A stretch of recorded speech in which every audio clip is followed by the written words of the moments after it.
ಹಾಡ ಹಗಲೇ ವ್ಯಕ್ತಿಯ ಮೇಲೆ ಹಲ್ಲೆ ಮಾಡಿ ಕಳ್ಳತನ ಮಾಡಿರುವ ಘಟನೆ ಗೌರಿಬಿದನೂರು ತಾಲೂಕಿನ ಹಳೆ ಉಪ್ಪಾರಹಳ್ಳಿ ಗ್ರಾಮದಲ್ಲಿ ನಡೆದಿದೆ. ಉಪ್ಪಾರಹಳ್ಳಿ ನಿವಾಸಿ ರಾಮಕೃಷ್ಣಪ್ಪ ಎಂಬಾತನ ಮೇಲೆ ಇಬ್ಬರು ಮುಸುಕುದಾರಿ ಕಳ್ಳರು ಕೃತ್ಯ ಎಸಗಿದ್ದಾರೆ.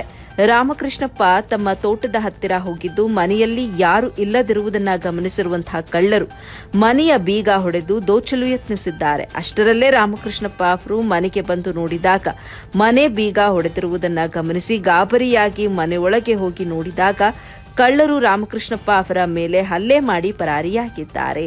ಇನ್ನು ಮನೆಯಲ್ಲಿದ್ದಂತಹ 10,000 ರೂಪಾಯಿ ಹಣ ಕದ್ದಿದ್ದಾರೆ ಅಂತ ತಿಳಿದು ಬಂದಿದೆ. ಸ್ಥಳಕ್ಕೆ ಗೌರಿಬಿದನೂರು ಗ್ರಾಮಾಂತರ ಪೊಲೀಸರು ಭೇಟಿ ನೀಡಿ ಪರಿಶೀಲನೆ ನಡೆಸಿದ್ದಾರೆ.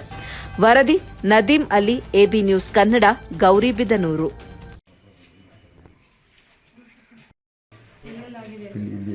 ಇಲ್ಲಿ ಮನೆಗೆ ಇರಲಿಲ್ಲ, ನಾವು ಹೊಲದ ಹತ್ರ ಇದ್ವಿ. ಕೂಲಿಯಲ್ಲಿ ನೀರು ಬೇಕಾಗಿತ್ತು, ನೀರು ತರೋಣ ಅಂತ ಬಂದೆ. ಕಾಯಿನ್ ಇರಲಿಲ್ಲ, ಕಾಯಿನ್ ತಗೊಳ್ಳೋಣ ಅಂತ ಗಾಡಿ ನಿಲ್ಲಿಸಿದೆ. ಇಲ್ಲಿ ನಿಲ್ಸೋಣ ಅಂತ ಬಂದೆ. ಬಾಗಿಲು ಮುಂದಕ್ಕೆ ಬೀಗ ಇರಲಿಲ್ಲ, ತೆಗೆದಿತ್ತು ಸರ್, ಓಪನ್ ಇತ್ತು. ಅಂದರೆ ಗೇಟ್ ಮುಚ್ಚಿತ್ತು. ಬಾಗಿಲು ತೆಗೆದೈತಲ್ಲ, ಇದು ಬೀಗ ಇಲ್ವಲ್ಲ, ಆ ಬೀಗ ಎಲ್ಲೋಯ್ತು, ಇದನ್ನು ಮರ್ತ್ಕಿತ್ತು ಹೋಗಿದ್ದೇನೆ ನಾನೇ ನಿನ್ನೆ ಅಂತ ಅಂದ್ಕೊಂಡು ಓಪನ್ ಮಾಡ್ತಿದ್ದಂಗೆನೇ ಒಳಗಡೆಯಿಂದ ಬಂದುಬಿಟ್ಟು ನಾನು ತಳ್ಳಾಗ್ಬಿಟ್ಟು ಓಡೋಗ್ಬಿಟ್ಟ.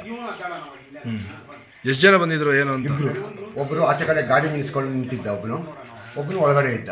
ಒಳಗಡೆ ಅವನು ಆಚೆ ಓದ್ತಿದ್ದ, ನಾನು ತಳ್ಳಾಗ್ಬಿಟ್ಟು ಓದ್ತಿದ್ದಂಗೆ ಅವ್ನು ಸ್ಟಾರ್ಟ್ ಮಾಡಿಕೊಂಡು ಹೊಟ್ಟೋಗ್ಬಿಟ್ಟ. ಏನೇನು ಹೋಗಿದೆ ಮನೇಲಿ? ಸದ್ಯಕ್ಕೆ ಏನೂ ಹೋಗಿಲ್ಲ ಸರ್, ಎಲ್ಲ ಐತೆ. ಸ್ವಲ್ಪ ಒಡವೆ ಎಲ್ಲ ಬೆಳ್ಳಿ ಬಂಗಾರ ಎಲ್ಲ ಐತೆ. ಕಾಸು ಸ್ವಲ್ಪ ಚಿಲ್ಲರೆ ಎಲ್ಲ ಒಂದು ಇಟ್ಟಿದ್ವಿ. ಅದಿಷ್ಟು ಒಂದು ಕನ್ಫರ್ಮ್ ಇಲ್ಲ. ಎಲ್ಲ ಇದ್ರು ಒಂದು 10-15 ಒಳಗೆ. 15,000 ನಿಮ್ಗೇನೇನಾಗಿದೆ?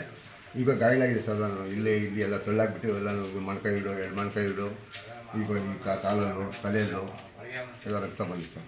ನಿಮ್ಮ ಹೆಸರು? ರಾಮಕೃಷ್ಣಪ್ಪ.